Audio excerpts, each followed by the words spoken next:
This is a third generation device equipped with 3 CTs, one for the R phase, one for the Y phase, and one for the B phase. Over here, you can see the connection terminals. This is a 4-core cable consisting of R, Y, B, and neutral. The R phase is connected to L1, the Y phase to L2, the B phase to L3, and the neutral to N. As you can see, this is a 100 ampere CT, and the R marking indicates that it is designated for the R phase. The current flow direction is from S1 to S2. This means S1 should face the source side while S2 should face the load side. Similarly, you have a CT for the Y phase indicated here and another CT for the B phase marked over here.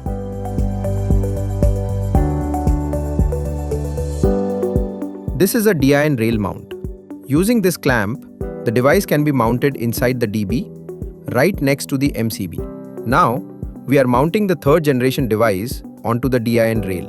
Position the device on the rail, insert the tester into the clamp, pull it downward, and push the device firmly into place. The device is now securely mounted. This is the R phase CT that will be installed on the R phase. You can see the R marking here. The CT must be installed in such a way that the direction of the arrow aligns with the direction of current flow. We pass the red wire through the CT, place it back into the MCB terminal in this manner, and tighten the screw securely. Similarly, the CTs for the Y and B phases have also been installed.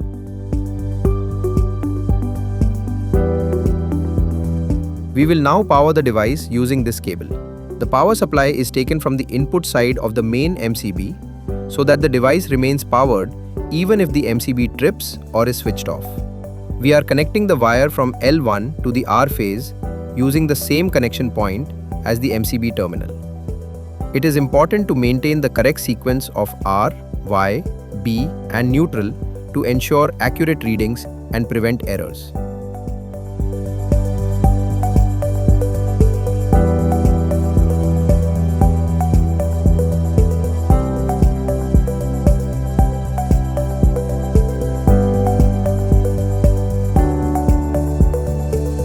As you can see, the power indicator is now on, while the Wi-Fi indicator is red, which means the device is not yet connected to Wi-Fi.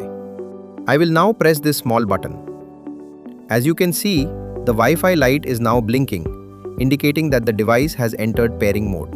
You will now see a Wi-Fi network named ohm_export_ as shown here. Select the network and enter the password ABCD1234 to connect. Once connected, your device may prompt you to sign in to the network. Click on it and it will redirect you to the pairing page. This is your bot ID. Please verify that the bot ID is correct before proceeding to select your Wi-Fi network. You will now see a list of available Wi-Fi networks. Select your preferred network and enter the password.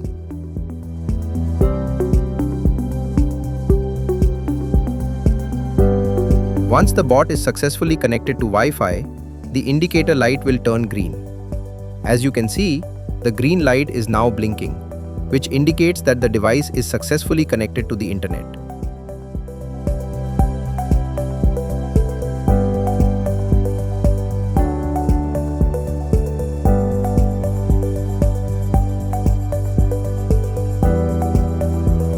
To use the Gen 3 device in single-phase mode, simply remove the Y and B phase CTs and use only the R phase CT indicated by the R marking. On the supply side, take the power from the live phase here and loop L1, L2 and L3 as shown. The neutral connection should be taken to the end terminal.